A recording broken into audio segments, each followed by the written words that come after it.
vertiginosas, como por ejemplo una dermatitis de contacto, un eczema atópico, un prurigo, una dermatitis herpetiforme y una dermatitis atópica, soluciones de continuidad y heridas y enfermedades predisponentes como la diabetes, el HIV, la desnutrición y inmunodeficiencias congénitas. Todo esto puede llegar a producir que el estafilococo, que es el principal germen productor de infecciones cutáneas, produzca la colonización de la piel. El estafilococo prefiere dos zonas de, de nuestro organismo para colonizar, las fosas nasales y la zona perineal.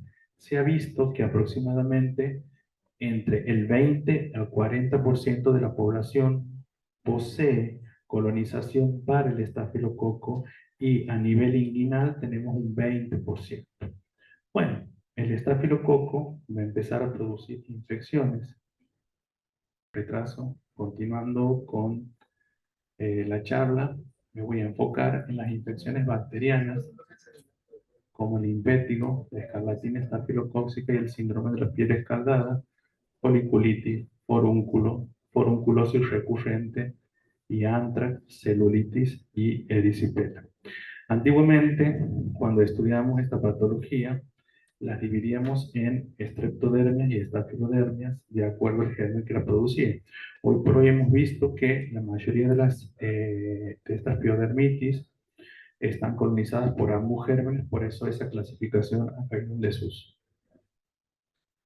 Bien, el impétigo sería la piodermitis mucho más frecuente en pediatría. Tenemos dos tipos clínicos, el impétigo costroso, que es a su vez el más frecuente, que comienza como vesicopústulas que rápidamente se rompen y dejan lugar a la formación de costras de aspecto amarillo, como la miel, por eso se llaman mielicéricas. Es una patología altamente contagiosa para el paciente y para los miembros del grupo familiar, como así también para los miembros del establecimiento educativo que el paciente concurre. Por lo tanto, debe requerir un tratamiento rápido y oportuno. En contraposición a este tenemos otro tipo de impétigo que se llama impétigo ampollar. El impétigo ampollar es producido por una toxina que se llama toxina exfoliatina que actuaría a nivel de la capa granulosa. Para recordarles, la capa granulosa es la segunda capa superficial debajo de la capa córnea y produce ampollas de aspecto flácido, de contenido ceroso, cero purulento, que como son superficiales se rompen rápidamente y dejan lugar a amplias zonas de piel totalmente denudadas. Este tipo de impétigo no tiene nada que ver con el estafilococo meticilino resistente de la comunidad, sino es una toxina que elabora el estafilococo como otras que ya vamos a ver. Y como una expresión máxima de el impétigo ampollar, tenemos que estas exotoxinas o efoliatina pueden migrar por la sangre y producir este cuadro que se llama un síndrome estafilocóxico de la piel escaldada, que puede darse en recién nacidos, pero también pueden darse en niños de edad preescolar y escolar. Es un cuadro bastante alarmante para los padres, es un cuadro que cursa con fiebre, mal estado general, la piel se torna eritematosa, caliente, dolorosa, lo que genera al paciente una irritabilidad marcada y da lugar a amplias zonas. La piel se desprende con facilidad por esta acción de esta toxina que habíamos hablado, que actúa a nivel de la capa granulosa. La piel se desprende con facilidad, dando amplias zonas denudadas que lo que producen básicamente es una insuficiencia cutánea aguda. Es un cuadro muy similar al gran quemado o a la necrólisis epidérmica tóxica, que es un capítulo dentro de la farmacodermia. Entonces, ¿qué pasa? Al haber un gran compromiso de la integridad de la barrera cutánea, es un paciente muy propenso a la sepsis. Por lo tanto, es un paciente que requiere internación. Para destacar, tenemos en un polo menor al Impetiwan Pushar, que el Impetiwan Pushar vendría a ser una forma frustra de un estafilococo, de un síndrome estafilococo de la piel escaldada. ¿Por qué? Porque habitualmente se dice que las toxinas actúan a nivel local en el Impetiwan Pushar y a nivel sistémico en la piel escaldada. Y después tenemos este cuadro, que es bastante frecuente de ver, que se llama escarlatina estafilocóxica. Es un paciente que comienza con febrícula y rápidamente aparece un exantema de tipo escarlatiniforme. Para recordar lo que es un exantema de tipo escarlatiniforme, decimos que es una reacción extensa a nivel de la piel, eritematosa, con acentuación de los folículos pilosebáceos, que le da ese aspecto de piel de lija o piel de gallina. Este color es un color rojo escarlata, que no es ni rojo vivo ni un color rosado, un color más bien de tipo ladrillo, ¿sí? Este exantema siempre va acompañado de una manifestación en piel. ¿Eso qué significa? Que la famosa faringoamigdalitis de la escarlatina estreptocóxica no está, y también podemos ver, al igual que en la escarlatina, la famosa fase de Filatov, que es ese eritema a nivel de las mejillas con palidez del surco nasogeniano y los famosos pliegues de Pastia. Habitualmente debemos sospechar en una escarlatina estafilocóxica cuando pensamos que el paciente tiene una escarlatina estreptocóxica y habitualmente no responde a los antibióticos estreptocóxicos habituales como la amoxicilina, o el paciente que tiene el cultivo para el estreptococo negativo. Bueno, después tenemos este tipo de patología que cada vez es mucho más frecuente, que son las foliculitis. La foliculitis son cuadros que por ahí son mucho más frecuentes en adolescentes, producidos por el tema del rasurado, por la inmersión constante en jacuzzi o pileta, y da estas lesiones de tipo pústula. ¿Qué es la pústula? Para recordarles, es una lesión pequeña que tiene contenido purulento desde un inicio, que es la que nos diferencia de la vesícula de contenido purulento, que no comienza siendo purulento, sino ceroso. Y después tenemos el forúnculo. El forúnculo es una infección mucho más profunda, también a nivel del folículo pilosebáceo, que puede comenzar como una pústula y nos da como lesión elemental, un nódulo eritematoso, caliente, doloroso, que muchas veces en vez de la pústula puede tener una lesión central necrótica, negruzca, que se llama clavo. A su vez, la agrupación de varios forúnculos da esta placa eritematosa, caliente, dolorosa, que se llama anthrax, que tiene como signo semiológico la expresión por múltiples bocas, que se denomina signo de la espumadera.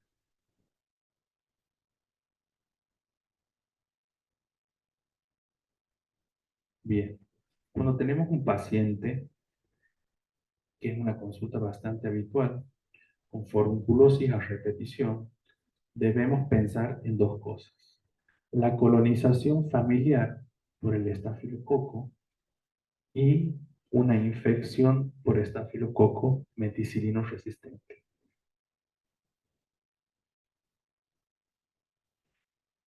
Hay un estudio hecho en 10 hospitales de la Argentina del 2018, donde se ha analizado la prevalencia de estafilococo a nivel nacional y hemos visto que en ese estudio los factores de riesgo para el estafilococo meticilino resistente de la comunidad que no tienen nada que ver con el estafilococo meticilino resistente intrahospitalario.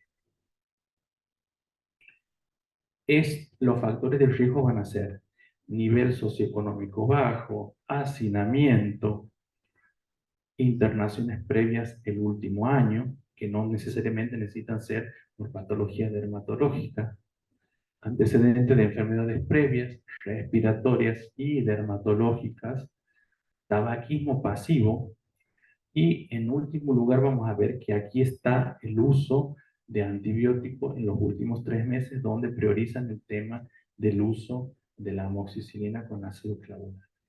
Por eso tenemos que tener mucha precaución con este antibiótico en pediatría.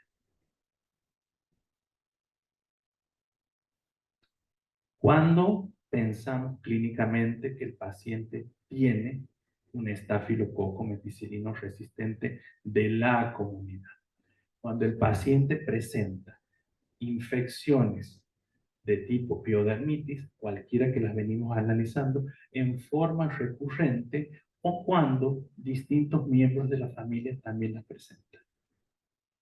Cuando instauramos un tratamiento antibiótico adecuado, y en pediatría hay que recalcar que sea a la dosis adecuada, de acuerdo a lo que pesa el paciente, y a las 48 horas no tenemos una adecuada respuesta clínica. O cuando instauramos el tratamiento antibiótico y la infección en piel tiene una evolución torpe.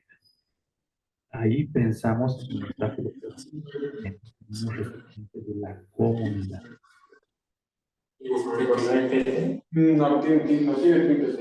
Del estudio que se ha hecho en el 2018, que está publicado en los archivos argentinos de pediatría,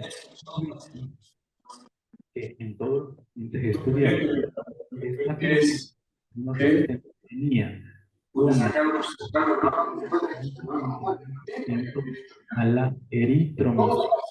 ¿Eso qué significa? Significa que, más allá de que es una resistencia elevada, cuando la resistencia sobrepasa el 15%, ese antibiótico no puede usarse más. Aquí, con un 11.1%, el antibiótico sí podría llegarse a usar. En contraposición con la clindamicina, que tiene una resistencia de un 11%, o sea que podemos usarla.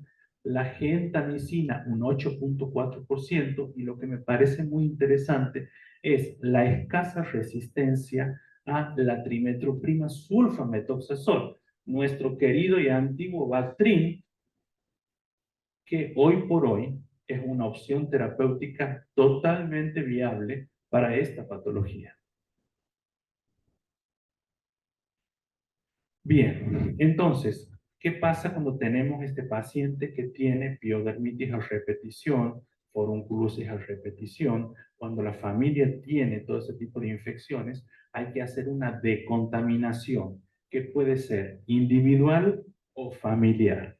Si es el paciente el que tiene infecciones a repetición, está indicada la contaminación solamente del paciente, que la hacemos ¿con qué? Con mupirocina al 2% intranasal 2 veces por día. Cuando hablamos de intranasal significa que tiene que ser a la vuelta de las narinas e introducir un poquito dentro de las fosas nasales, de 5 a 10 días. Y muchas veces pasa que cuando hay infecciones recurrentes en el núcleo familiar, o son infecciones por ahí que revisten bastante gravedad, uno podría complementar con la clorhexidina al 4% en solución jabonosa todos los días de 5 a 10 días. Cambio de ropa de cama todos los días. Y un dato muy importante para destacar, que a pesar que uno haga una decontaminación individual o familiar, las reinfecciones son frecuentes. Por último, Esto, como un hecho bastante anecdótico, destacar la diferencia entre una celulitis y una erisipela, que son cuadros por ahí bastante infrecuentes en la edad pediátrica, y remarcar que la celulitis es una inflamación del tejido celular subcutáneo. Vemos como una lesión eritematosa, caliente, dolorosa, con bordes indefinidos. A diferencia de la erisipela, que es una inflamación bacteriana mucho más superficial, ¿sí? Donde tenemos una placa eritematosa, caliente, dolorosa, con acentuación de la piel que le da un aspecto de piel de naranja, con pequeñas flictenas, que puede acompañarse de linfangitis y de adenopatías. De los dos, el más frecuente en pediatría es la celulitis. Habitualmente se da por picaduras de insectos. El manejo es exactamente lo mismo, un antibiótico, el que usamos de elección. Sigue siendo de elección las cefalosporinas de primera, como la cefalexina vía oral. Si el paciente no tiene intolerancia oral, ¿por qué no dar este antibiótico? Y evaluar a las 48 horas, teniendo siempre en cuenta el tema del estafilococo meticinos resistente de la comunidad, que es un germen que aumenta día a día su incidencia en nuestro país. Por último, el tema de la famosa celulitis facial por el estafilococo, perdón, por el Haemophilus influenza de tipo B, ya totalmente casi eliminada por el tema de la vacuna, pero a tener cuidado, porque nosotros hemos tenido en nuestro hospital 2 casos de meningitis por Haemophilus influenza con carne de vacuna completa. Entonces es un cuadro que por ahí yo lo tendría en cuenta, sobre todo si es una celulitis a nivel facial sin puerta de entrada. Teniendo en cuenta que las celulitis a nivel facial son cuadros potencialmente letales, porque al tener la irrigación de la cara, una desembocadura en el seno cavernoso, muchas veces puede desencadenar una trombosis de seno cavernoso. Bien, con respecto a las infecciones fúngicas o dermatofitosis, las dermatofitosis tienen predilección por determinados grupos etarios. Entonces, así como tenemos que, por ejemplo, en pediatría es mucho más frecuente la tinea capitis o la tinea purpuris, y tenemos que en los adultos de mediana edad es mucho más frecuente la tinea pedis interdigital o la tinea inguinal, el famoso eczema marginado de hebra, y los ancianos tienen predilección por esta tinea hiperqueratósica o el mocasín o por la onicomicosis. En pediatría, la que va a la cabeza siempre es la tinea capitis. Bien, como hemos dicho, son infecciones de hongo de tipo dermatofitos que colonizan el estrato córneo, la piel, el pelo y las uñas, metabolizando la queratina. O sea, se alimentan de queratina, básicamente. Esto es muy importante, que por ahí no lo tenemos en cuenta en esta patología tan común. La predisposición genética del individuo a hacer dermatofitosis por siglos, porque uno ve en el consultorio que viene el niño con dermatofitosis y vemos que viene el padre, la madre, los abuelos tienen dermatofitosis. Entonces ahí nos damos cuenta que hay una predisposición genética. Muchas veces, muchos miembros de la familia tienen estas dermatofitosis, que no necesariamente tiene que ser la misma. Puede ser una onicomicosis, una pitiriasis versicolor, una tinea capitis. Y otra cosa para tener en cuenta, la virulencia de la cepa dermatofítica. Nosotros tenemos 3 tipos de dermatofitos. Los antropófilos, que viven habitualmente en la piel del ser humano, y después tenemos los zoófilos y los geófilos. ¿Por qué es importante saber eso? Porque los zoófilos y los geófilos, como son extraños a nuestro organismo, generan lesiones mucho más extensas y mucho más inflamatorias, que no tienen nada que ver con el estado inmunitario del paciente. Tiene que ver con la capacidad de virulencia del hongo. Y otra cosa a tener en cuenta también, como teníamos en la parte de la piodermitis, son la maceración y oclusión de la piel, que en eso hay que tener en cuenta el tema del pañal fundamentalmente, la excesiva sudoración, las altas temperaturas y los malos hábitos de higiene. Dentro de las tiñas capitis vamos a tener dos variantes clínicas, la no inflamatoria y la inflamatoria. La no inflamatoria, la famosa peladilla en el lenguaje colonial, que son estas placas alopécicas, como una alopecia difusa, son placas de aspecto sucio, con escamas, con pelos cortados a diferentes niveles, e incluso aquellos que se cortan al ras dan este aspecto de puntos negros.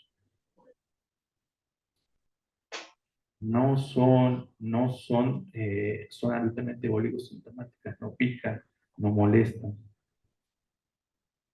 Y en contraposición a la famosa tiña inflamatoria o Querion de Celso, que es una placa eritematosa, caliente, dolorosa, salpicada de pústulas, y por la ruptura de las pústulas, las costras, también con alopecia mucho más marcada que la anterior, y tiene una marcada pilotracción positiva no dolorosa. Por este gran compromiso inflamatorio puede tener adenopatías regionales y puede tener fiebre. Algo muy importante destacar en esta patología, que habitualmente son lesiones que vienen tratadas por antrax cuando son este tipo de tiña. El antrax es muy raro a nivel de cuero cabelludo y habitualmente no tiene pilotracción positiva. Entonces, es el principal diagnóstico diferencial. Y otra cosa para tener en cuenta, estas pústulas es por inflamación del hongo, como habíamos dicho, a nivel de la dermis. Entonces, son pústulas estériles abacterianas. Por lo tanto, no requieren el tratamiento antibiótico. Y después tenemos nuestra querida tiña corporis o herpes circinado, que son placas eritematosas con este reborde inflamatorio tan característico, y es muy característico. Yo les podría decir que en mi práctica clínica no existe la tiña corporis sin el reborde inflamatorio. Este reborde inflamatorio es eritematoso, con pequeñas escamas y pequeñas vesículas, por eso se llama herpes circinado, y el centro puede tener una coloración normal, agamosada, eritematosa, con finas escamas.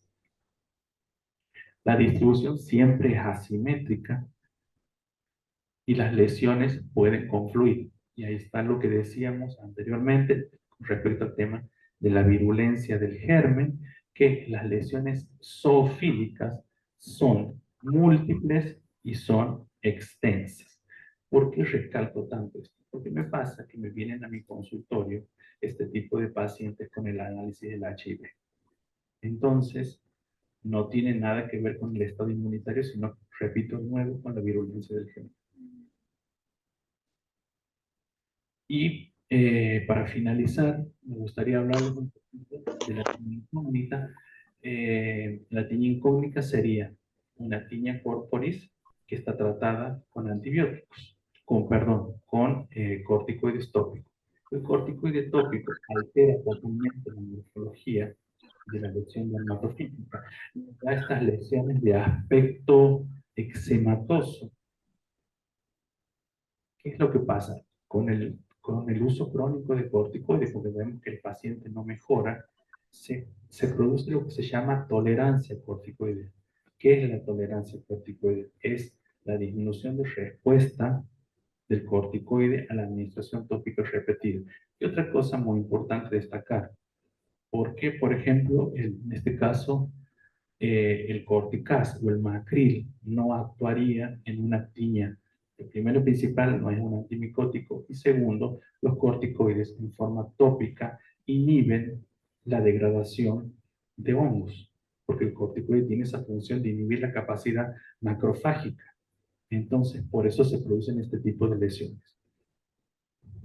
Entonces, cuando me llega a mi consultorio estas lesiones de tipo borderline, que no me parece que sean ni una tiña corporis ni un eczema, el principal tratamiento que hago es suspender la medicación y controlarla 15 días a ver qué morfología tiene. Y después tenemos la pitiriasis versicolor. La pitiriasis versicolor es una patología producida por la Malassezia furfur. Esta patología es crónica y habitualmente es recidivante. Se llama versicolor. ¿Por qué? Porque los pacientes pueden presentar lesiones más bien de tipo hipocrómicas, lesiones más bien de tipo hipercrómicas o lesiones más bien eritematosas que por ahí se da en las personas que son de tez blanca y rubios, fototipos bajos que decimos en dermatología. Eh, como importante para destacar, vemos que, ¿qué es lo que pasa? No pica, no molesta. Entonces el paciente concurre tarde a la consulta. Entonces nos concurre con estas lesiones que confluyen, que el paciente piensa en la primera imagen que lo oscuro es la lesión y no, es tanta las lesiones como confluyen que queda muy poco de piel sana.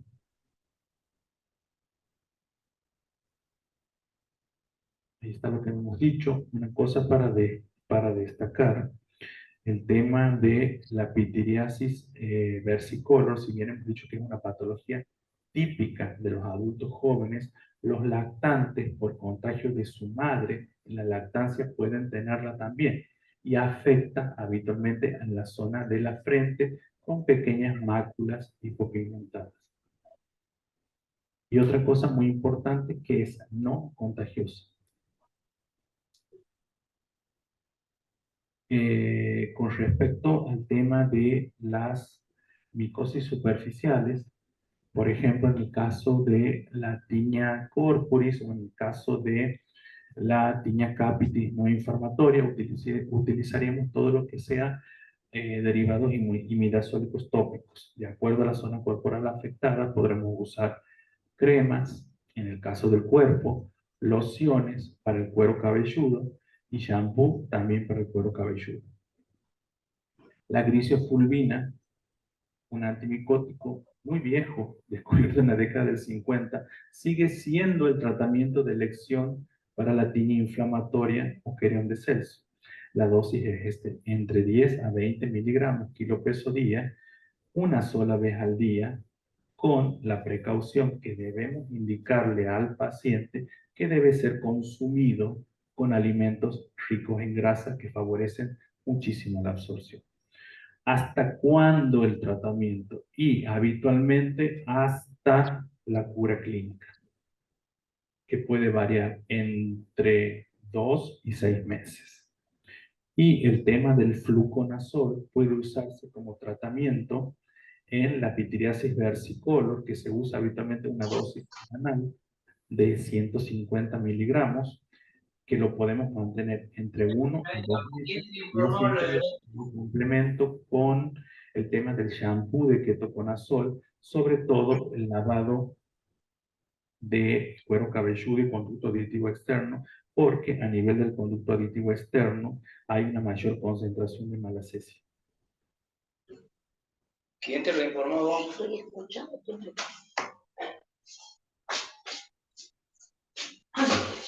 Esto pasa, y si bien es importante, he visto muchas dudas en el manejo clínico.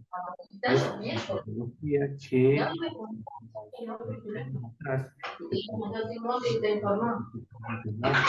una patología típicamente invernal y hoy por hoy, siglo XXI, la vemos en todos los estratos sociales y todas las épocas del año.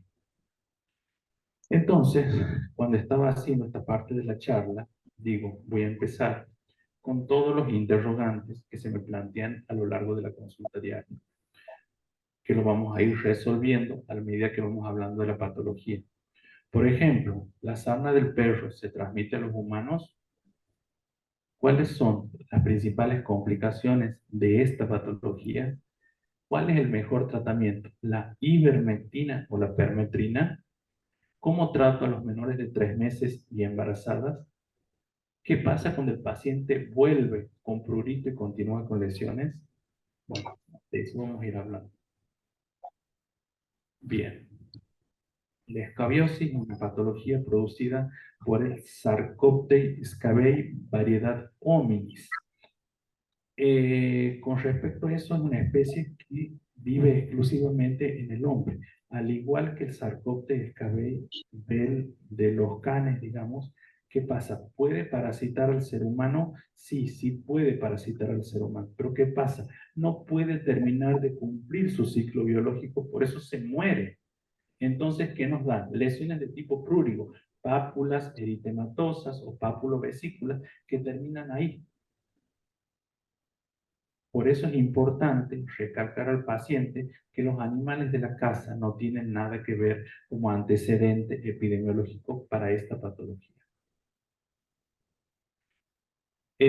Con respecto al tema de las lesiones del escabiosis son múltiples. Hablamos de lo que se llama en dermatología polimorfismo lesional, múltiples tipos de lesiones en un paciente. Y podemos ver qué, podemos ver pápulas, podemos ver pústulas, podemos ver nódulos, podemos ver escoriaciones, podemos ver por ahí un poco de eritema, y la famosa galería surcoacarino, que la describen los libros, la famosa vesícula perlada de Bazén, es muy raro de ver. Entonces, estas lesiones, de acuerdo al grupo etario, pueden tener, por ejemplo, en el caso de los lactantes, una distribución universal, y en el caso de los adultos, predisposición por el surco mamario, surco inguinal, zona genital, entre los dedos. Y esto es importante. El prurito es un prurito intenso que a su vez se intensifica durante la noche y es un prurito familiar. El antecedente epidemiológico del prurito familiar o de lesiones de los convivientes son elementos claves para el diagnóstico de escabiosis. Yo en mi consultorio no hago diagnóstico de escabiosis sin antecedentes de lesiones y de prurito familiar.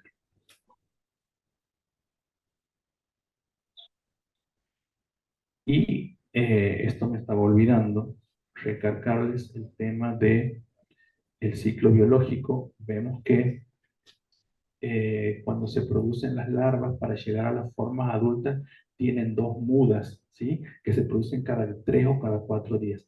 Por eso es importante esto del ciclo biológico, porque nos va a permitir realizar un tratamiento adecuado. Bien. Con respecto al tema del tratamiento, es un tratamiento familiar. Todos los convivientes deben tratarse a la misma vez, les pique o no les pique. ¿Sí?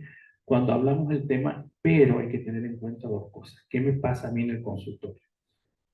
Que vienen los pacientes sobreinfectados con un impético o muchas veces pasa que son niños o lactantes que realizan mal el tratamiento y en vez de ponerle una vez cada 4 días, que sería lo adecuado, se lo ponen todos los días. La permetrina es un fármaco que produce dermatitis de contacto irritativa. Entonces, si el paciente tiene una dermatitis de contacto irritativa, no debemos seguir poniendo permetrina. Por lo tanto, si el paciente viene eczematizado o impetiginizado, tratamos primero esas patologías y después realizamos el tratamiento familiar. No sirve de nada tratar a uno por vez. A mí me pasa, por ejemplo, en el hospital, que ingresa, por ejemplo, por una eczematización o por un impétigo generalizado, y cuando está internado le hacen el tratamiento de la escabiosis. Pero ¿para qué le vas a hacer tratamiento de la escabiosis en el internado si cuando vaya a la casa hay que volver a tratar al niño y al núcleo familiar? No tiene sentido tratar a uno por vez. Cuando hablamos, la permetrina es una medicación sumamente segura. Hay estudios que aprueban su uso en embarazadas, hay estudios que aprueban su uso en menores de 3 meses. ¿Por qué recalco tanto esto? Porque habitualmente en menores de 3 meses se usaba el azufre precipitado. ¿Cuál es el problema del azufre precipitado? Que no hay ninguna forma farmacéutica del mismo, por lo tanto habría que hacer una preparación magistral. Y no en todas partes se puede hacer una preparación magistral. Entonces, ¿cuál es mi recomendación? La embarazada igual que el paciente adulto, y en los menores de 3 meses solamente dejar la permetrina 3 horas. ¿Cuánto tiempo? El día 1 o el día 0, que es cuando se comienza el tratamiento, el día 4 y el día 8, que tiene que ver con el tema de las mudas, de las larvas. Por eso es importante realizarlo con esa frecuencia. Está la ivermectina dando vuelta. Yo le soy sincero, es algo que no uso por dos cosas, porque tiene sus indicaciones precisas, porque no se puede usar en niños de menores de 5 años, porque no se usa en embarazadas y por el costo. Entonces, por ahí tratar una familia entera con ivermectina insume un costo que no sé si la familia lo va a poder tener. Y siempre es una dosis y repetir la dosis a los 10 días. Entonces, es una medicación bastante onerosa que uno debería tener en cuenta. Por ahí, si es una persona y lo puede comprar, o uno, dos o tres adultos y lo pueden comprar, sí. Pero yo creo que nada supera el tratamiento tópico. Los últimos estudios que hay dando vuelta, comparando la eficacia del tratamiento tópico de la permetrina contra la ivermectina, la eficacia es totalmente igual. Incluso hay algunos que dicen que es mucho mejor la permetrina que la ivermectina. Y también tenemos ahora dando vuelta la ivermectina en crema, que sería una sola aplicación. ¿Cuál es la diferencia a nivel de parásitos de la permetrina con la ivermectina? La siguiente. La permetrina es parasiticida y la ivermectina es parasiticida y ovicida. Ahí abajo están las tablitas que las conocen todos de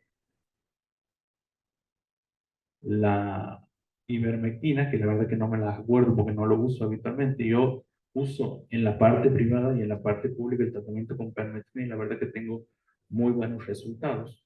Me parece como mucho más seguro. Tampoco tiene sentido tratar al niño con permetrina, a la madre con ivermectina, porque al final se hace todo un lío y eso va en contra, que sería un fracaso terapéutico. Bien, lo que más o menos venimos hablando, el tema de consideraciones generales del tratamiento tópico. Todos los miembros de la familia, los que viven bajo el mismo techo, deben hacer el tratamiento, tengan o no tengan prurito.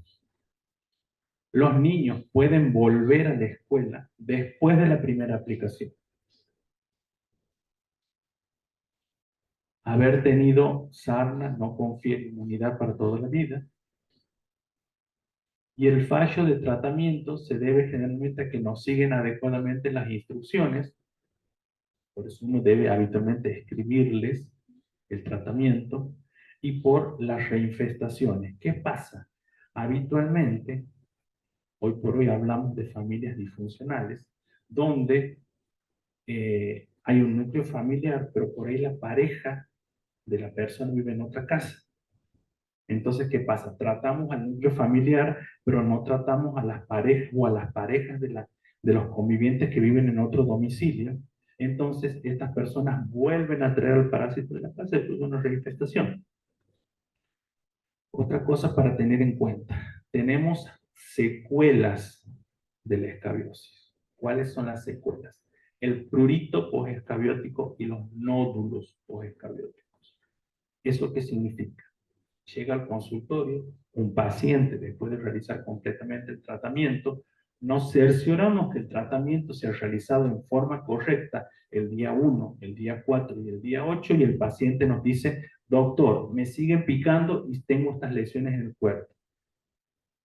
Entonces, ahí pensamos de las famosas secuelas, que son el prurito y los nódulos posescabióticos, que habitualmente no significa fracaso terapéutico, sino es una reacción de hipersensibilidad tipo 4 que pueden durar muchas veces entre 2 a 3 meses. ¿Podemos realizar tratamientos? Sí, antihistamínicos, en el caso de los nódulos posescabióticos, que habitualmente se localizan en zona genital, sobre todo en el escroto, que son muy pruriginosos, con corticoides de mediana potencia. Y anda muy bien.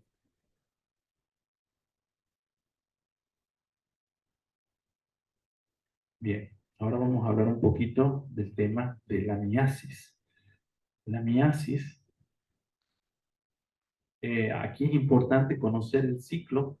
En Argentina tenemos dentro de las miasis, la miasis furunculoide, la miasis de tipo cavitaria, que está producida por la Dermatobia hominis, que es la mosca más frecuente en el territorio argentino. Esta mosquita lo que produce básicamente es esto que está aquí arriba, que se llama fenómeno de foresis. ¿Qué significa de la foresis? La foresis significa que la mosca atrapa dípteros hematógenos y deposita en ellos sus huevos. Entonces, cuando el díptero hematógeno se alimenta del ser humano, en el ser humano deposita los huevos, que por nuestra temperatura corporal eclosionan en larvas,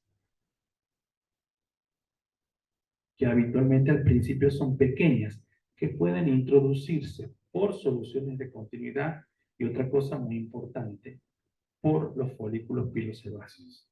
Entonces, con eso, ¿qué quiero decir? Quiero decir que no solamente tenemos miasis con heridas, no solamente tenemos miasis con impétigo, sino podemos tener miasis con integridad de la barrera cutánea, para tenerlo en cuenta. Cuando penetran a nivel de la piel, en su primer momento, que el estadio larvario en el huésped humano, porque no se olviden que nosotros somos un huésped accidental, ellos completan el ciclo en los animales,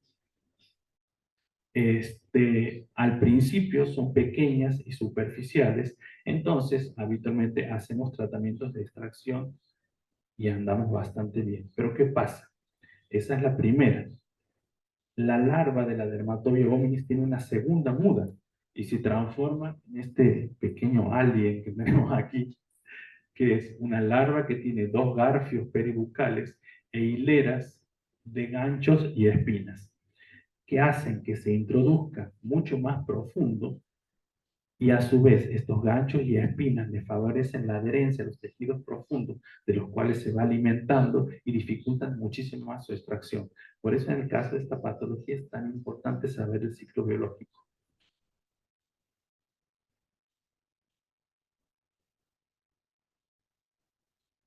Ahí están las lesiones, son lesiones de tipo forunculoide porque al principio tenemos una lesión nodular eritematosa con un orificio central. Y después, cuando hay proliferación de larvas, tenemos estas lesiones que habitualmente pueden tener un orificio o varios orificios, como placas eritematosas, calientes, algunas veces y otras veces no, donde se observan las larvas. Con respecto al tratamiento, la miasis no tiene un tratamiento específico o estandarizado, ¿sí? En general, lo que se recomienda que es provocar la hipoxia, o sea, obstruir el orificio, que con qué lo solemos obstruir, con éter, con alcohol, con vaselina, En la zona rural por ahí se usa mucho el tema de la albahaca y en España usan mucho el tema del tocino y provocan hipoxia. Entonces de esa forma la larva saldría a la superficie porque son aerobias y uno las puede extraer. Pero ¿cuándo las vamos a poder extraer? En su primera etapa larvaria. Pues no se olviden que después se transforma en el alien con los ganchos y las espinas y es mucho más difícil de extracción.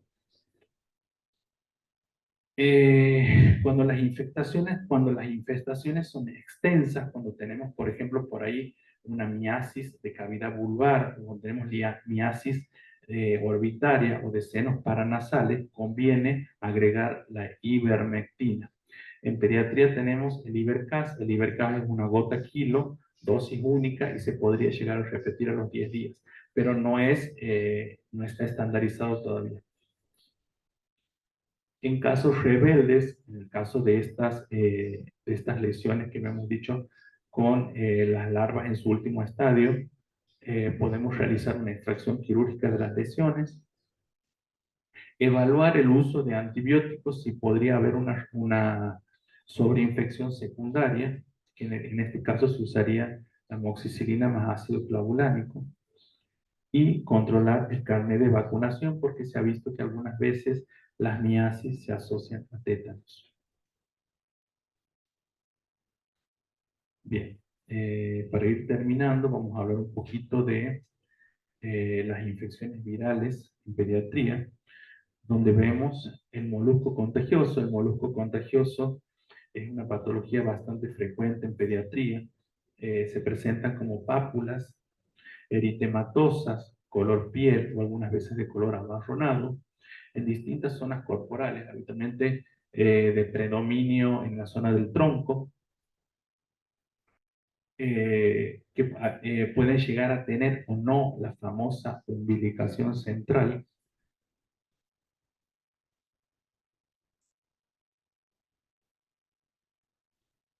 Como hemos dicho, es una de las infecciones más frecuentes virales en pediatría. Se trata de una infección de curso benigno y generalmente autolimitada. ¿Por qué remarco el tema de autolimitada? Porque habitualmente los pediatras, con el tema de que es autolimitada, no le instauramos tratamiento. Entonces, ¿qué pasa? Pasa lo siguiente, el paciente se contagia por autoinoculación o por fomites. Entonces, sí, vamos a esperar que se vaya, pero ¿cuál es el tema? ¿Qué pasa cuando el paciente tiene moluscos en toda la cara o tiene moluscos en zona genital? Entonces, yo no esperaría que el paciente sea un molusco con patas. Entonces, por eso, el de autolimitada, para mi gusto, está bastante en discusión. El periodo de incubación es de 14 días a 6 meses. Y en el caso de los niños, porque esta consulta es bastante frecuente, si el niño tiene moluscos en zona genital, principalmente pensamos en autoinoculación, no en abuso sexual. El tema de los moluscos en el adulto en zona genital, ahí sí podemos hablar de enfermedad de transmisión sexual. El molusco, múltiples moluscos en la cara, sí o sí hablamos de HIV, pero en pediatría no. En pediatría, en lo primero que tenemos que pensar es en autoinoculación. El tratamiento, bueno, tenemos bastantes opciones terapéuticas. Si ven a la bibliografía, vamos a ver muchas. Yo básicamente he puesto las que habitualmente usamos en Argentina, las que más uso en mi consultorio. El tema del imiquimod sería la primera opción terapéutica. Todos estos tratamientos son tratamientos largos. Uno debe explicar al paciente o a la madre del paciente que el niño no se va a curar en 15 días y que muchas veces podemos estar hasta 6 meses, hasta un año, y que por ahí no funciona un tratamiento y pasamos a otro. El tema del imiquimod, la respuesta terapéutica es bastante variable para mi gusto. Las concentraciones varían de acuerdo al área corporal. Vamos a tener, por ejemplo, un imiquimod al 2,5%, que podemos usarlo por ahí a nivel periocular, el 3,75% en zona genital y el 5% en zona corporal. Siempre explicar a la mamá que todos estos medicamentos irritan. Después, el hidróxido de potasio, que para mi gusto es el que mejor anda, pero ¿cuál es el problema del hidróxido de potasio? No lo tenemos en forma comercial y hay que hacer un preparado magistral. Y aquí en Santiago no estamos contando en este momento con farmacias que realicen preparaciones magistrales. Para mí, dentro de lo que hay dando vuelta, es lo mejor, al 5 y al 10%. El nitrato de plata, el famoso verrugol, sobre todo para las lesiones a nivel de la cara, siempre explicándole a la mamá que la lesión se va a poner negra.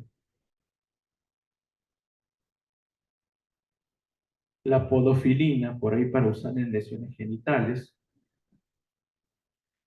Y el tema del famoso curetaje, que en la bibliografía está primero, lo desaconsejo totalmente. Porque el niño no es un adulto en miniatura, el niño es muy sensible al dolor y uno tiene que evitar en pediatría todo este tipo de experiencia traumática. El niño no colabora, por más que uno coloque la anestesia tópica, y son procedimientos molestos, algunas veces dolorosos y sangran. Entonces no es algo grato ni para el niño ni para los padres. Entonces, lamentablemente uno debe explicar al paciente que el tratamiento son las cremas y que el tratamiento demora mucho tiempo. Y el tema de la crioterapia, yo no lo hago, ¿por qué? Porque para mi gusto deja muchas cicatrices hipopigmentadas o cicatrices atróficas y molesta. Es molesto porque es frío local, digamos. Después, para finalizar, vamos a hablar un poquito de el virus del HPV y las verrugas vulgares. El virus del HPV, vamos a tener como lesiones elementales las verrugosidades, que son estas lesiones sobrelevadas, de aspecto blanquecino, ásperas al tacto, que habitualmente en las manos adoptan esta forma, incluso introduciéndose por ahí debajo de la matriz mundial, y en la cara adoptan dos formas clínicas, las verrugas filiformes o en forma de hilo,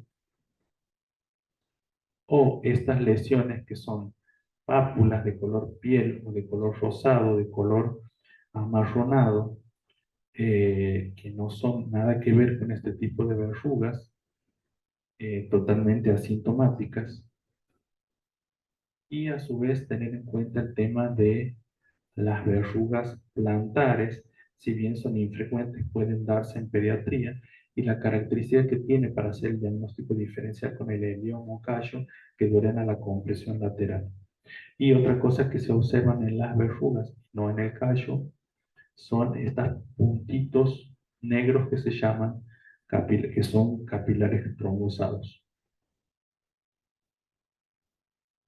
Eh, Como habíamos dicho, el virus del HPV es una de las infecciones cutáneas más frecuentes. Hay descubiertos hoy por hoy 198 tipos de HPV. La detección se realiza por medio de PCR o captura híbrida. La transmisión.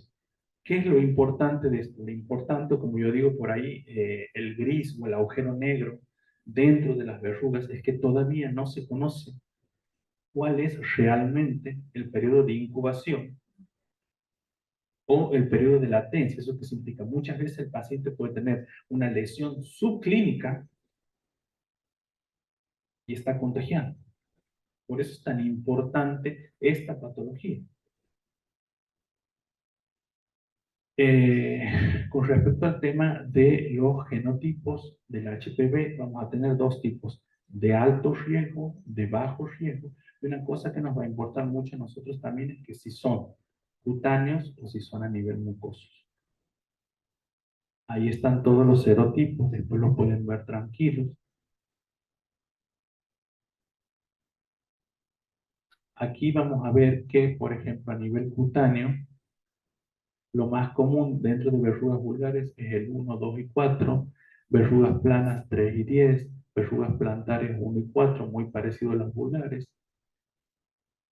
Y dentro de lo que es genital, el 6 y el 11 como que tienen mayor prevalencia. Dentro de los de bajo riesgo y de los de alto riesgo, el 16 y el 18, siempre a la cabeza. ¿Por qué es importante esto? Porque vamos al tema de la asociación de verrugas genitales con el tema del abuso sexual. Un tema bastante complicado en pediatría. ¿Qué podemos decir? La fuente de adquisición de verrugas eh, perineales o genitales sería de tres formas. Primero y principal, la perinatal, que sería en estos pacientes que presentan verrugas durante los primeros 2 años de vida, que tiene que ver con el tema de la presencia de estas lesiones a nivel del canal de parto, que pueden ser lesiones clínicas o también lesiones subclínicas.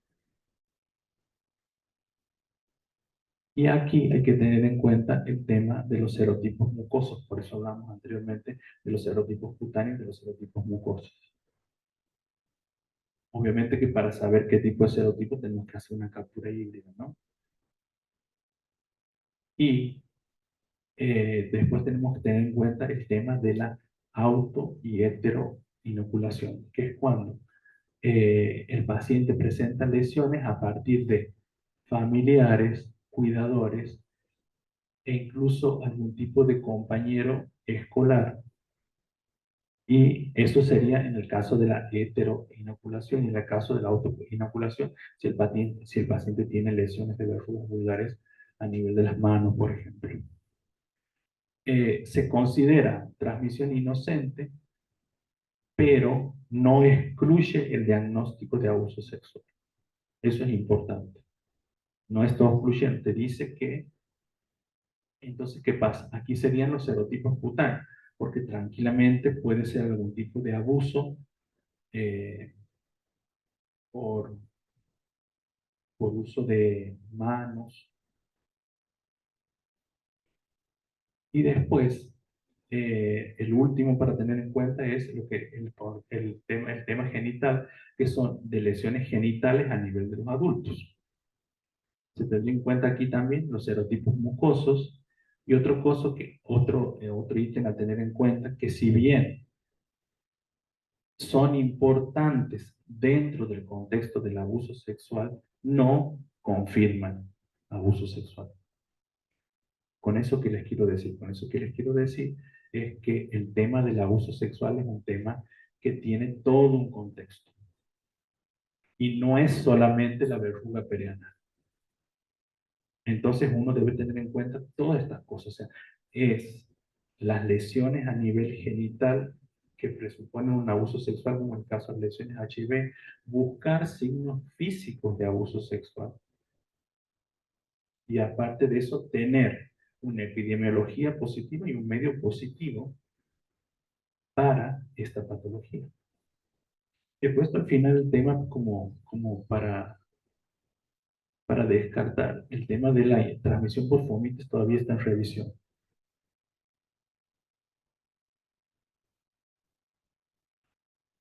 Finalmente, con el tema del tratamiento, bueno, para las verrugas vulgares, habitualmente podemos usar queratolíticos, que podemos usar el ácido salicílico, por ejemplo, para las verrugas en manos, el nitrato de plata, que es el famoso verrugol, para las lesiones filiformes en cara, repito lo mismo, recalcando de al papá, que se van a poner negras, la tretinoína, que es otro queratolítico, un retinoide derivado de la vitamina A, que podemos usarlo para las lesiones en cara, para las verrugas planas. Para mi gusto, la podofilina anda bastante bien para las lesiones de tipo HPV. Y el tema, sí, el tema de la podofilina, nosotros en pediatría lo usamos habitualmente de 2 a 3 veces por semana, de acuerdo a la tolerancia del paciente, siempre intercalando soluciones tipo pasta Lázar, que ayudan a la cicatrización, porque de por sí es una zona que genera, una zona donde se genera fisiológicamente mucha irritación por la anatomía de la electrocoagulación para ir para lesiones en manos, para niños mucho más grandes, y el caso de ahí está mal puesto, ahí sería la crioterapia que también puede llegar a usarse, que también es dolorosa, ¿no?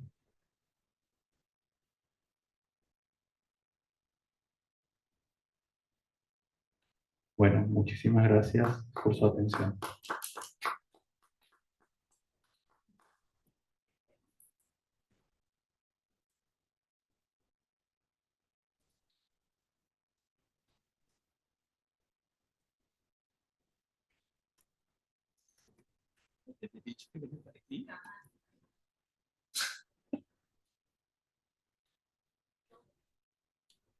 Bueno, muchas gracias, doctor. Fue muy clara tu disertación. Yo creo que la piel es un órgano que amerita que los pediatras, que los médicos generalistas, que quienes recibimos al paciente en consultorio nos tomemos nuestro tiempo, que podamos semiografiar bien, que no nos quedemos con esa lesión que quizás está localizada y nos tomemos el tiempo para visualizar toda la piel del paciente, para poder semiografiar cuál es la lesión primaria, para poder ver si ese paciente además tiene una sobreinfección agregada, si está impetiginizado, si hay eczema.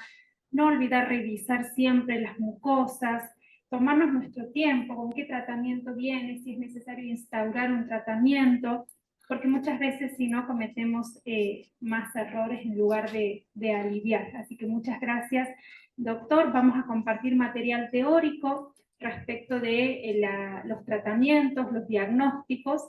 Quisiera saber si alguno tiene alguna duda, que pueden activar los micrófonos y dialogar aquí con el doctor y evacuar dudas.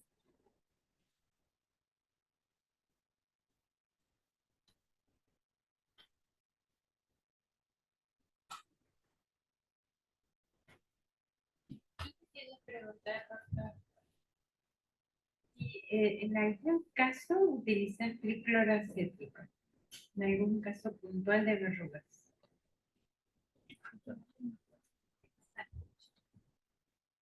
El tricloroacético genera muchísima irritación en el niño, entonces yo la verdad que no lo uso, porque después es contener ese niño y esa familia, porque te genera muchísima irritación.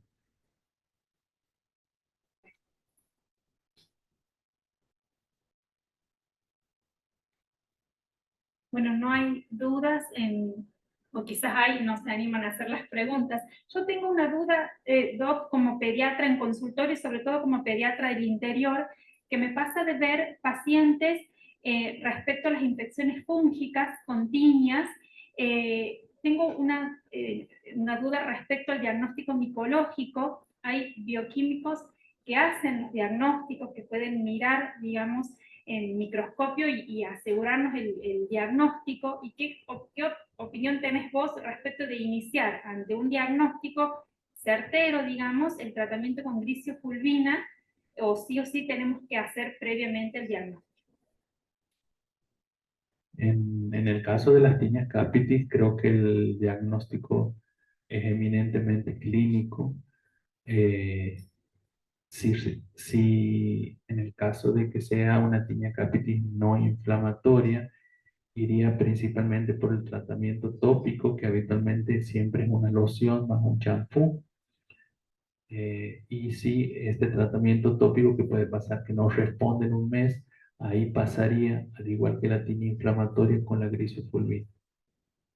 No estoy esperando en ese caso el tema del diagnóstico micológico. Cuando realizo habitualmente el diagnóstico micológico en pacientes que tienen dermatofitosis que no son comunes a la edad pediátrica. Por ejemplo, siempre en un paciente que viene una lesión, que tengo una lesión unguial como una onicodistrofia, ahí sí realizo un cultivo micológico y en base a eso instauro tratamiento de acuerdo al mismo. Bien, muchas gracias. Una consulta más, Cristian, no sé si habrás tenido caso, pero, por ejemplo, ¿cómo tratás, si has visto, HPV en lengua, con lesiones amplias? ¿No? Nosotros tenemos el servicio de estomatología del hospital y de ese tipo de lesiones. Habitualmente son ellos los que manejan ese tipo de lesiones porque más allá de eso, todo lo que es la medicación para cavidad bucal, que el medio o el vehículo es el oro base, nosotros tenemos muy poco dando vuelta. Eso lo maneja el servicio de estómago del hospital. Como una hiperplasia epitelial de Heck, de usted más o menos. Con HPV. son El- pequeñas, pero a veces si son por ahí a nivel de labio, sí me puedo arriesgar, por ejemplo, a colocar un ácido salicílico. Pero si están dentro de cavidad bucal, directamente ya los derivo a ellos. a veces los infecciones de lengua y todo eso. Las cosas, incluso a veces se te- no es fácil sacar. Y es frecuente, o sea, uno lo ve cada vez más frecuente. Bueno, acá hay una pregunta que dice reiterar las infecciones de piel más frecuentes y antibiótico. Eso para no poder, por una cuestión de tiempos, yo voy a pasar los archivos, los consensos de infecciones de piel y partes blandas. El PowerPoint, también vamos a pasar el material teórico en donde está bien explicado el tratamiento y el abordaje de cada una de las infecciones. Bueno, yo le voy a dar lugar al doctor Barte, que va a dar inicio. Vamos a entrar la certificación. Bueno, gracias, Laila. En primer momento, la entrega de la certificación a nuestro último disertante, al doctor Cristian Zabal Jauregui. Gracias, excelente la charla. Gracias, Laila, por sus comentarios. Y, bueno,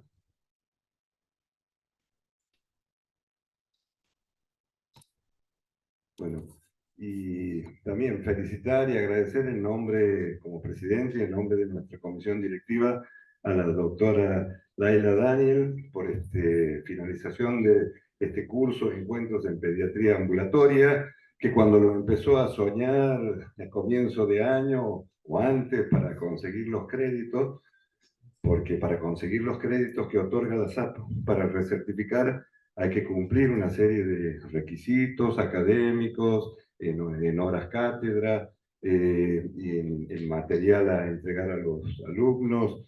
Así que ella con mucha fe y esperanza lo hizo cuando comenzó. Nos aceptaron de la Sociedad de Pediatría, que somos más de 40 y pico de filiales y somos pocos los que podemos hacer estos cursos para certificar. Uno parece que se hace sencillo y uno tiene la sencillez del interior, pero nuestra filial es grande y la que lo hacen grande son nuestros pediatras. Así que felicitaciones, Laila, y gracias. Gracias a los participantes también que, bueno, con mucho entusiasmo a mí me pusieron en el grupo, y veía el interés que tenían, el material que se entregaba, los requerimientos por estudiar un poco más. Así que, bueno, y creo que eso es lo importante de poder transmitir en nuestra especialidad, que la seguimos ejerciendo. Yo le contaba a Laila, un 1 de diciembre del año 81, yo rendía mi última materia y al siguiente día empecé a ir al hospital de niños como practicante, a aprender a hacer punciones lumbares y esas cosas, esas prácticas, y después entrar a la residencia y hacer el camino.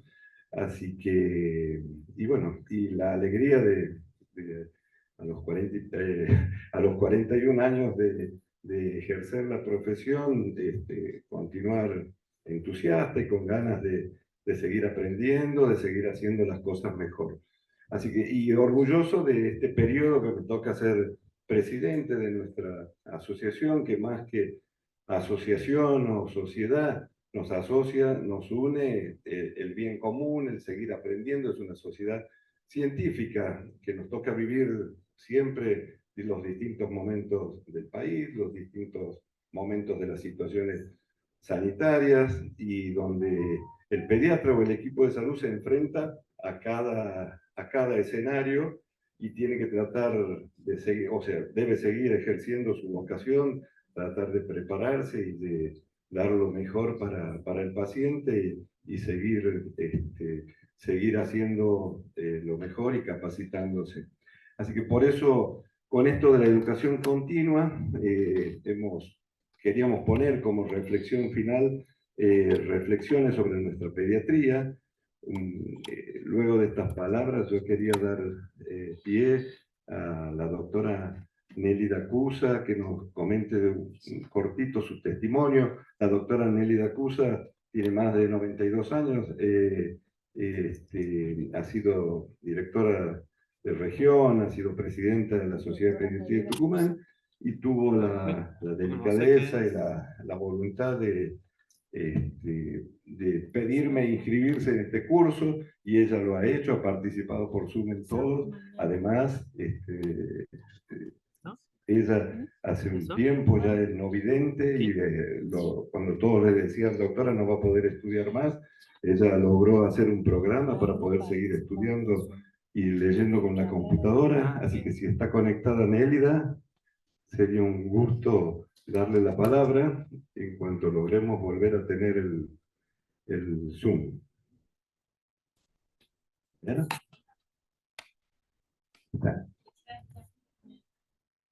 A ver, Nélida, si tienes el micrófono, escuchamos unas palabras tuyas acá en Santiago desde Tucumán.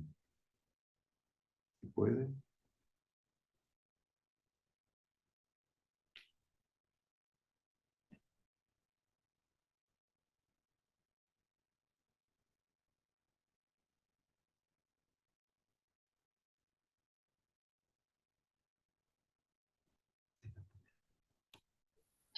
Hola, Ahí está. ahí está, ¿Eh? que no encontraba dónde estaba el micrófono. Bueno, yo solamente algunas palabritas nomás, porque ya tienen la palabra otros que saben más que yo. Bueno, yo en primer lugar lo que quiero hacer es agradecer que me permitieron que yo pudiera hacer el curso ya empezado, y además me dieran la oportunidad mandándome los links para que pudiera escuchar lo anterior. Yo creo que estas cosas son muy importantes, y son muy importantes porque a mí me han dado la posibilidad no solamente de refrescar y aprender muchas cosas, porque la medicina es así, todos los días hay algo que aprender, y el que no lo cree así, yo creo que no va a poder ejercer la medicina.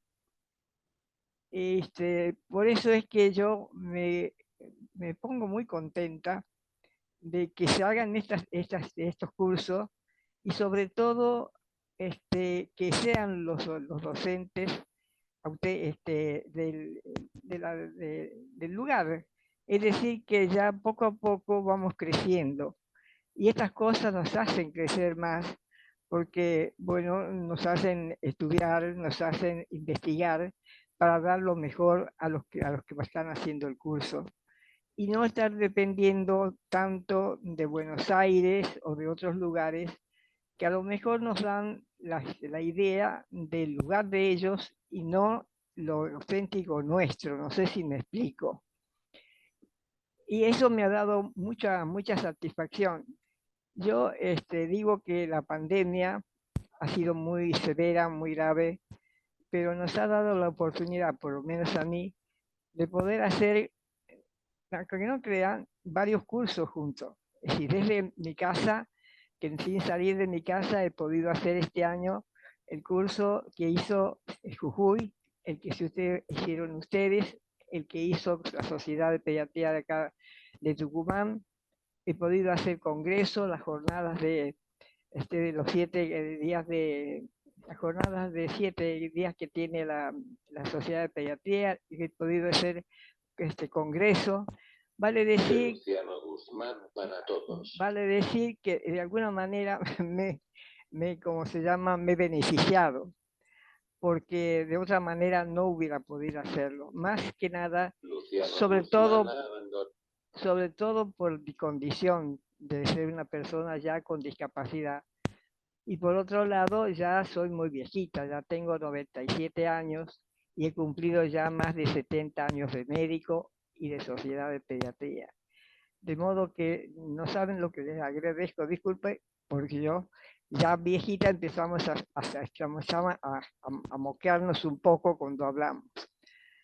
Lo que he encontrado, y que me parece, ya te lo dije alguna vez a vos, Manuelito, y le dije a otro, es que tenemos que ver la posibilidad de conversar y poder hacer un curso, cada uno en su lugar, pero viendo, de no superponiéndonos, sobre todo en algunos temas. Por ejemplo, yo hay unos temas que los he escuchado tanto en Jujuy como entre ustedes y en Tucumán.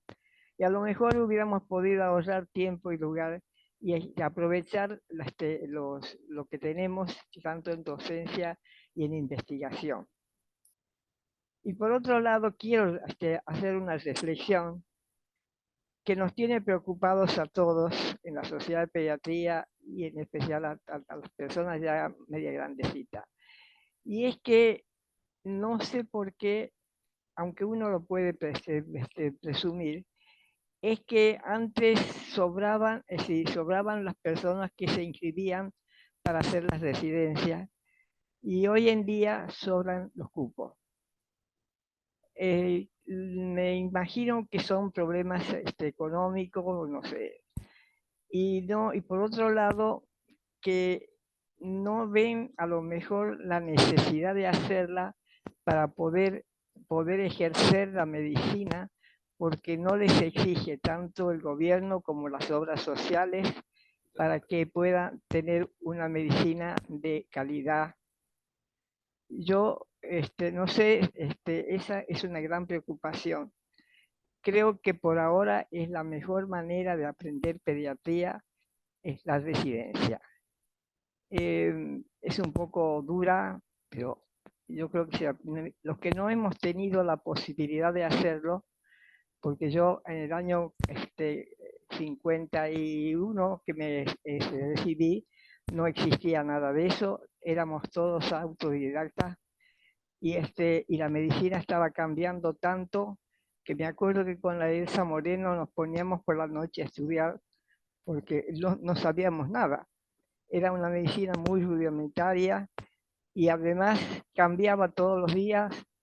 Se empezaba recién a saber algunas cosas más profundas de la fisiopatología, de las patologías, y todo era cambiante, de modo que, y sigue siendo cambiante, nada más que antes cambiaba más lentamente y ahora más rápidamente. No quiero quitarles más tiempo, discúlpenme si me he extendido y no le ha sido útil mi charlita. Muchas gracias de nuevo y espero ver la posibilidad, si es que lo hacen el año que viene, la posibilidad de hacerlo, si es que lo hacen virtual, porque si no, medio raro es que yo pueda hacer tanto en Jujuy como en Salta, como en todo lugar. Bueno, muchas Nelia, gracias. muchísimas gracias por tus palabras.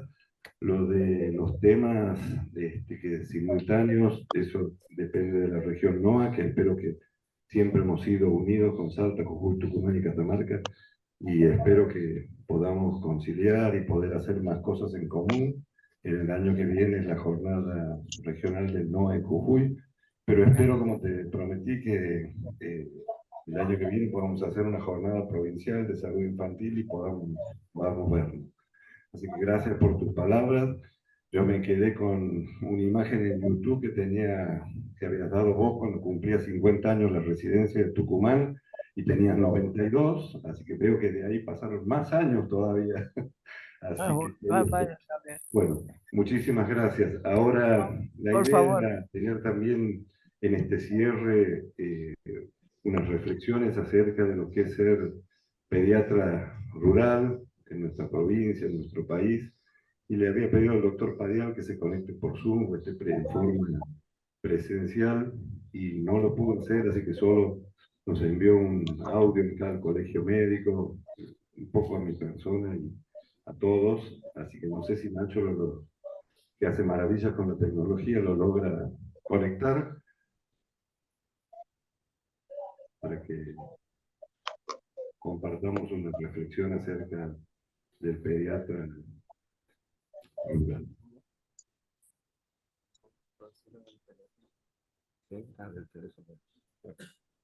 Parece. Romina ha abandonado la reunión. Entrañable amiga, posiblemente este mensaje suene a despedida. Vos sabes, 1 año y medio de médico rural en San Antonio Los Cobres, 7 años de médico rural en Joaquín B. González y ya llevo 33 años de médico rural en Clodomira. Y bueno, transmitir lo que es ser médico rural Es una respuesta difícil. Respuesta difícil. Pero bueno, siempre hay que intentar las respuestas difíciles. Yo creo que aún existen en nuestro dilatado país, llamémosle héroes desconocidos, en villas diminutas, en aldeas embrionarias, en los desiertos del sur, en la Patagonia, ¿no? En las llanuras del centro, en las sierras del oeste o en los bosques nuestros, los del norte. Ese norte profundo que se hizo carne en nuestros corazones cuando comenzábamos a hacer medicina asistencial.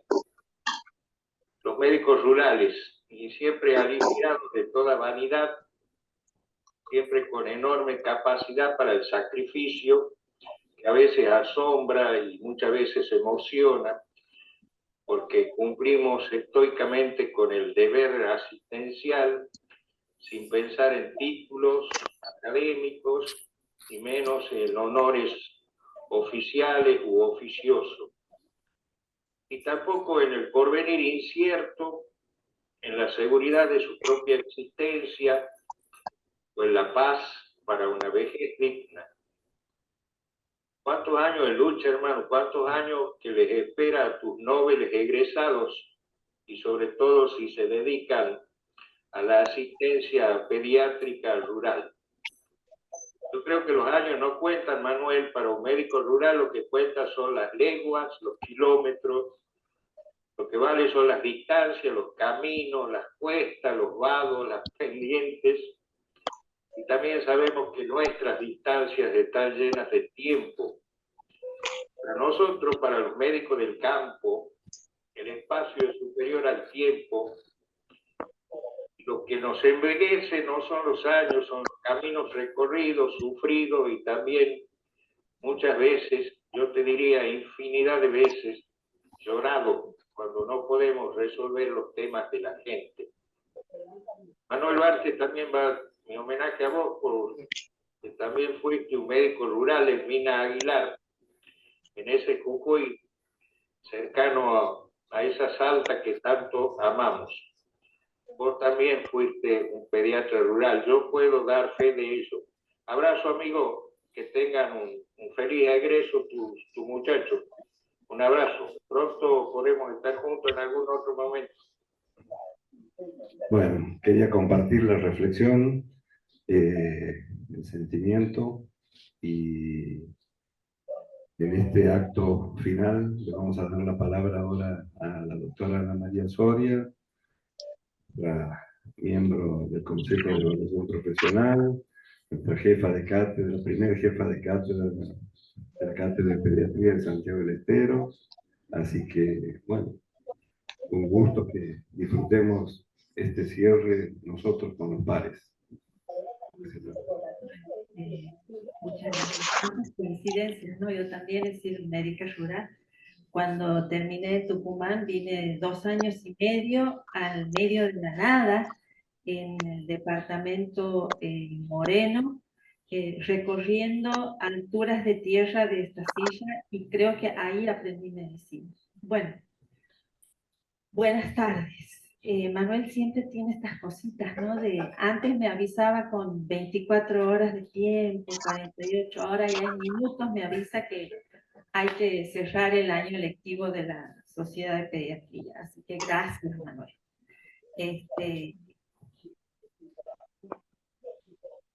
A pesar de los años y a pesar de la experiencia en hablar, siempre me hace cosquillas el estómago, y a veces me brotan tantas ideas que termino leyendo. Así que voy por partes. Vamos a cerrar hoy un año que está marcado por puntos muy llamativos en nuestra especialidad. Y me voy a detener en 3 puntos: nuestra especialidad en terapia intensiva, nuestro ejercicio y nuestro servicio medio vapuleado y menospreciado, y en contrapartida nuestra comunidad pediátrica unida en todo el país. Sobre nuestra especialidad ya hemos evaluado bastante. Y aquí digo algo entre paréntesis. A mí no me gustan los mensajes que arrancan desde lo negativo. Creo que todas estas situaciones nos tienen que llevar a algo mejor. Como decía, sobre nuestra especialidad ya hemos mirado bastante, ya tenemos la suficiente información como para tener nosotros cada uno una opinión formada sobre este tiempo al que yo le he puesto el nombre de un momento de transición. Estos momentos de transición siempre son buenos, siempre son fecundos, porque nos invitan a analizar nuestra realidad, nos invitan a analizar nuestra participación para mejorarla y también a tomar cada vez una posición renovada, a salir de nuestras zonas de confort. Es un momento de crisis que yo me lo imagino que no es más difícil que lo que vivió el doctor Ricardo Gutiérrez cuando creó la primera residencia pediátrica del país en el hospital que hoy lleva su nombre. Y tampoco debe ser más difícil que cuando nosotros, Camila, tenemos que tomar una decisión a veces. No debe ser este momento más difícil que lo personal que uno tiene que tomar. Yo te entiendo por ahí en los momentos en los que uno pasa. Entonces, hay un detalle que los invito a que lo miren muy fuerte. Siempre los pediatras estamos acompañados. Siempre estamos en equipo. Los pediatras no funcionamos en soledad. Por lo tanto, de esta crisis vamos a salir todos juntos. Y la solución está a la vista. Es imposible que en una ciudad, en una provincia, a donde hay una facultad de ciencias médicas, haya falta de especialistas. Y por esto, y no por otro motivo, afirmo que esto es transitorio. Y si no, a las pruebas me remito. Tenemos 3 residentes egresadas de nuestra facultad. Se las presento. En el wing derecho, de izquierda a derecha, Florencia Durán, pediatra desde la primera infancia. Segunda, en el medio campo, Belén Aguirre, pediatra hace una semana. ¿Y saben quién influenció? 2 personas. Su madre y su docente directa, la doctora Blanca Gañaras. Julieta del Castillo, la vi y dije, anteojos de pediatra, presencia de pediatra, cuerpo de pediatra, cabeza de pediatra, pediatra. Son las 3, aplausos.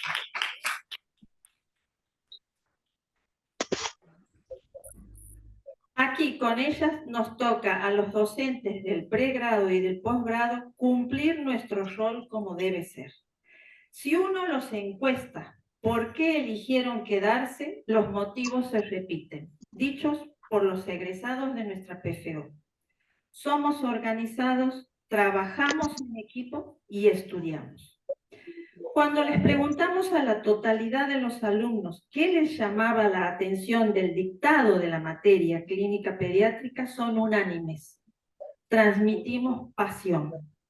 En PFO dijeron que aunque no elijan pediatría como especialidad, se sintieron bien, aprendieron mucho y nuevamente dijeron lo mismo. Somos organizados. Nos falta hoy el PFO Tucumán. Y todas estas expresiones son una respuesta a una inquietud que manifestaron de forma anónima los niños internados en el CEPSI en la pandemia. Los encuesté y les pregunté qué esperan de los pediatras. Y ellos colgaron papelitos a la entrada. Quiero un médico que me cuide, quiero un doctor que me cure para volver a jugar, quiero un doctor que se preocupe por mis hermanitos y quiero una doctora que estudie. Nos toca ser modelo, nos toca entonces ser espejo. Nos corresponde un ejercicio coherente con nuestro sentir. No estoy diciendo nada nuevo, la pediatría sigue siendo la misma en sus raíces. El modo en el que avanzó, tal como dijo la doctora Nélida Cusa, es sumamente vertiginoso e inimaginable si nos posicionamos en 2 décadas atrás. Los docentes y díganme si no estudiamos pedagogía todos los días. Los responsables de asignatura trabajamos casi a destajo y nos ganamos más enemigos que amigos. Y vuelvo a repetir, a las pruebas me remito. Hemos engendrado 3 médicas residentes y estamos hablando de casi un 40% del total de los egresados hasta el momento de la Facultad de Medicina. Entonces, al recibirlas, nos toca a todos redoblar los esfuerzos para continuar con fervor el camino elegido. Los comprometo en este objetivo y sé a quienes les hablo. Lamentablemente no los puedo ver físicamente. Sé lo que son cada uno de mis compañeros pediatras como personas. Sé de su amor y de su compromiso y nuestros jóvenes necesitan de esto. Hay un punto muy importante. Nuestra comunidad ya no es solamente pediátrica. Si miramos aquí, a 2 metros, a nuestro alrededor, podemos afirmar que es la única especialidad troncal que cuenta entre sus equipos, entre sus reuniones, entre sus discusiones, a otros actores de la sociedad. Tenemos una mirada horizontal y transdisciplinaria. ¿Cuántos años hace que nos acompaña la doctora Tinari, por ejemplo? Y es la única especialidad que ha demostrado con los hechos esta horizontalidad. Fíjense que nosotros no somos invitados a formar parte de una comisión de psicólogos, de fonoaudiólogos, de kinesiólogos, de licenciados en obstetricia. Somos generadores de una mirada integral. Pero siempre que hay estas miradas así tan abarcativas, los pediatras corremos también un riesgo de atomizar a nuestro paciente. Siempre lo converso con mis compañeros docentes del posgrado. Cuidado con formar residentes que atomicen a los chicos, que sean, uso otros términos en el léxico más criollo, lo voy a traducir a algo más académico, pero estas miradas integrales siempre hacen que uno esté muy atento, deba estar muy atento, porque siempre elegir lo mejor suele conllevar a despreciar lo que puede viciar nuestro trabajo. Por eso insisto, integral, no atomizado. No seamos disparadores de interconsultas, porque corremos peligro en el paradigma más importante que tenemos nosotros. Los pediatras somos los médicos de cabecera de niños, niñas y adolescentes. La solución para esto es ser pediatras de mayor nivel clínico. Y aquí les ruego otro compromiso ajustado al derecho de los niños, niñas y adolescentes. Ellos quieren médicos cualificados. En Santiago del Estero estamos en este momento en ascenso en el número de pediatras certificados a nivel nacional, aunque en realidad la certificación otorgada por la Sociedad Argentina de Pediatría nos abre al mundo. Tiene validez al lugar donde vayamos. Tenemos compañeros que han venido desde Italia y desde España, argentinos, santiagueños, a rendir la especialidad y volver a Europa. En Santiago del Estero estamos ahora en un número que es bastante más importante. No los tenemos en este preciso instante al número exacto, pero prometemos pasárselos. También tenemos pediatras certificados con especialidades también certificadas, terapia intensiva, endocrinología, y nos gustaría ir por mucho más. Quiero informarles que en este año post pandemia fue muy fructífera. En realidad, ni en plena pandemia hemos dejado el estudio y el servicio. Este curso de pediatría ambulatoria es el fiel reflejo de nuestro compromiso en mejorar la calidad de atención en el primer nivel. Tiene educación continua, tiene créditos para recertificar, tuvo más de 100 inscritos con 13 encuentros semanales presenciales y virtuales. La tecnología ha permitido esto, que vean médicos generalistas participen y médicos pediatras. Anoche le preguntaba a la doctora si tiene evaluación. Tiene evaluación, cumplió con todos los requisitos. Es excelente el nivel. Y aquí voy a hacer un primer pedido y un comentario. Nuestra residencia tiene 2 líneas o 2 ejes en los que hemos decidido enfocarnos con nuestros estudiantes de pediatría. Y esto es porque estamos atentos a las necesidades del centro formador. Queremos que nuestros postulantes en pediatría desarrollen al máximo el pensamiento clínico razonado y el análisis crítico de los pacientes. Y tenemos dos áreas fundamentales en las que hay necesidad en este momento: medicina interna y medicina de urgencias. Ustedes no saben lo que son estos dos en medicina interna y en medicina de urgencias. Hay que aprovechar, este es el momento. Nuestro hospital es nivel 3, por lo tanto el área de pediatría ambulatoria es menor y teórica. Y aquí va mi pedido. Mi querida y estimada doctora, que te conozco hace tan poco tiempo, pero te pido, y en este momento, en mi función de coordinadora de la residencia de pediatría del CEPSI, que continúes con los cursos de pediatría ambulatoria. Te aseguramos la presencia de los residentes e incluso nos gustaría pedirte una participación activa como disertantes. Trabajemos cooperativamente en oferta educativa. Se vienen cambios muy profundos en la formación de posgrado. Hemos estado, y también estaba la doctora Nelly de Cusa, en el último COEM que fuimos a Tucumán, y vamos a dar nosotros el puntapié de trabajar en forma mancomunada. El centro formador, en este caso representado por nosotros, y la filial, la Sociedad Argentina de Pediatría. Tenemos también una formación posbásica en terapia intensiva con la doctora López Cruz, y ha concluido la formación y ha certificado en endocrinología la postulante, y está en curso la de neurología. Desde nuestra filial también estamos ofreciendo ahora el ERAPALS. Tenemos 2 instructoras y esto se ha hecho contra viento y marea. Es un esfuerzo económico y científico que lo debemos valorar y fomentar. También les pido que sigamos con participación, pero con participación activa en congresos y jornadas que organice nuestra Sociedad Argentina de Pediatría. Y desde nuestra residencia les ofrecemos el asesoramiento en la elaboración de trabajos científicos. Está trabajando nuestra compañera en ejercicio profesional, no sé si está conectada, Karina Afur. Yo te quiero decir en nombre de mis compañeros que descansamos en vos, ocúpate de esta área. Soy una convencida que los talentos y el conocimiento se afianzan y desarrollan en la medida en que los ejercemos. La mejor manera de torcer el rumbo en tiempo de crisis es con un trabajo consciente, cualificado y perseverante, y mostrando a la sociedad general todo lo que hacemos. Y decimos, esto damos y esto valemos.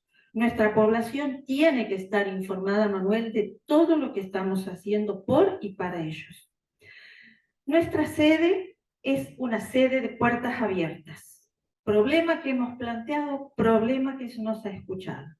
Es un espacio físico, además, que nos brinda comodidad para trabajar, para leer. La comisión directiva es una comisión abierta que escucha y que resuelve.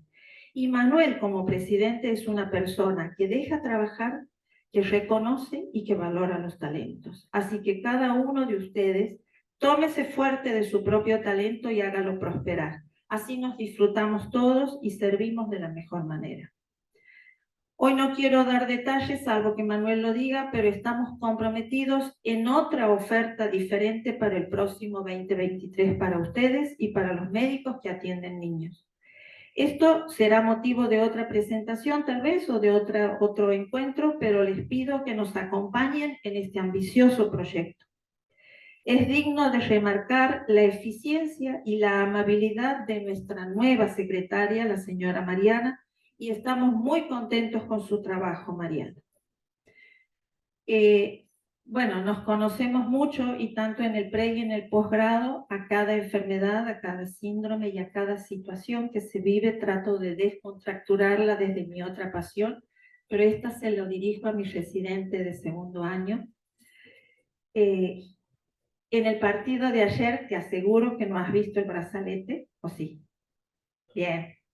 El brazalete de Messi decía, protejamos a los niños. El anterior decía, cuidemos el planeta. Goma ahí. Entonces, este brazalete, estamos todos embebidos en fútbol en este tiempo, pero este brazalete es para nosotros. Protejamos a los niños. me despido, se acaba el año, nos vamos, pero creo que nos espera un año mucho mejor que este, con mucho crecimiento. Es muy importante la renovación. Allá atrás, la que levanta el celular, me acabo de enterar que parece que se va a dedicar a la pediatría, el rotante de PFO, Camila Fuentes de pie. A la par, para quienes no la conocen, es una tucumana santiagueñizada, nuestra jefa de residentes, Amarilis Quesada, y tenemos un infiltrado con mucho gusto, que no lo podemos torcer como pediatra, es residente de primer año de cirugía infantil, Francisco de Arcos, santiagueño, que nos acompaña por 6 meses, le quedan 4, así que vamos a ver en estos 4 años si podemos torcer su destino hacia la felicidad. Así que, bueno, con proteger a los niños nos vemos el año que viene.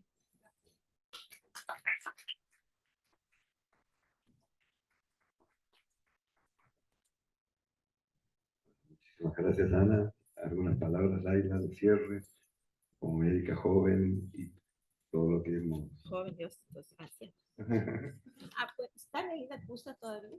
Sí, debe estar, ¿no? La quiero saludar. Nélida Cusa, ¿estás? Nélida, ¿estás? Nélida Cusa. Está muteada.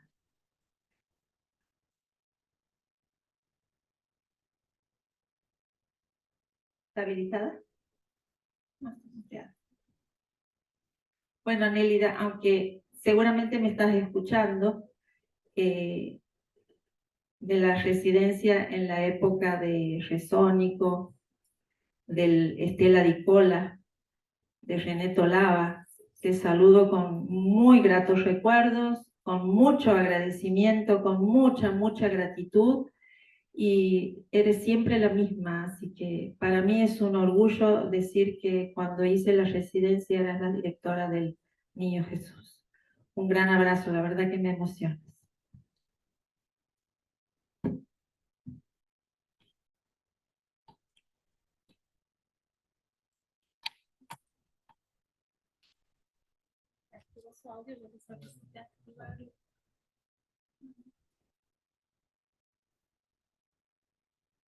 Bueno, yo la verdad es que no tengo mucho para aportar más que agradecimientos. Si hay algo que comparto mucho de lo que la doctora dijo, es que yo como pediatra, cuando volví de Córdoba, si hay algo que me sentí por la comunidad de pediatría, sobre todo por todo el equipo del CEPSI, que no sabía ni, llegaba con esa ilusión al interior, yo soy de Frías, y de decir qué será el CEPSI, quiénes estarán en el CEPSI, quiénes serán los especialistas, cómo será el CEPSI, y me sentí siempre acompañada, siempre, desde la doctora que ni la conocía, me acuerdo compartirle un paciente con un tumor en piso de boca que tenía en Frías, y que se encaminó al CEPSI, la doctora Argañarás, que me recibió cuando no tenía contrato en la provincia, y comencé a trabajar un par de meses de guardia en el CEPSI. Así que si hay algo que comparto es eso, y que agradezco muchísimo, es el haberme sentido como pediatra siempre acompañada, y empezar a averiguar desde la Sociedad de Pediatría y empezar a averiguar de los comités, porque salimos de la residencia en Córdoba con ese entusiasmo de ser parte de los distintos comités, de participar, de presentar trabajos, de ser activos, de formarnos, y eso es algo que uno se empapa en la residencia y que es maravilloso, y que realmente tanto el hospital, el CEPSI, como la Sociedad Argentina de Pediatría, yo creo que nos reciben con los brazos abiertos y que nos permiten ese crecimiento personal y profesional siempre. Y como médica del interior, y cuánto me alegra leer los mensajes en el grupo y en el chat, que pudimos llegar, que no estamos lejos, que estamos unidos, que la red nos une, que trabajamos en equipo, que compartimos pacientes, que compartimos este amor, esta vocación por la pediatría, y no solamente que tenemos pediatras, que tenemos médicos generalistas con el mismo entusiasmo de trabajar y de hacer las cosas bien en nuestro rol como médicos y como pediatras. Así que yo agradecerle al doctor Barter, a la doctora Santillana, aunque no está acá, que me invitaron a hacer, para mí era enorme la responsabilidad, sobre todo estando en el interior, pero nunca me sentí sola. nunca, nunca me sentí sola. Gracias Mari, gracias Nacho, gracias a la doctora Pereira, muchas gracias. Al doctor Srivaldi, que acompañaron todos los encuentros, pero sobre todo gracias a nuestros especialistas, porque sin ellos y sin su buena predisposición, que a más del 50% tampoco los conocía, pero en esa buena predisposición de trabajar, de transmitir, de conectarnos, así nos conocimos con la doctora Tinari, con un montón de otros especialistas, así que gracias, y sobre todo gracias a todos los que se anotaron, que van respondiendo a los encuentros, que activamente han participado entre 80 y 90 de los 104 inscritos, que es muchísimo, que realizan las encuestas, que piden las clases grabadas, y una vez no dimensiona cómo suma su granito a la formación de muchos colegas que están en el interior. Así que bueno, agradecerte doctora, yo me comprometo desde lo personal a sumar mi granito con ustedes, con la sociedad, con nuestros especialistas que acompañan, a corregir lo que tenemos que corregir, a hacer las autocríticas para crecer con excelencia, con formación, que es lo que la sociedad y nuestros niños piden de nosotros. Así que gracias, muchas gracias.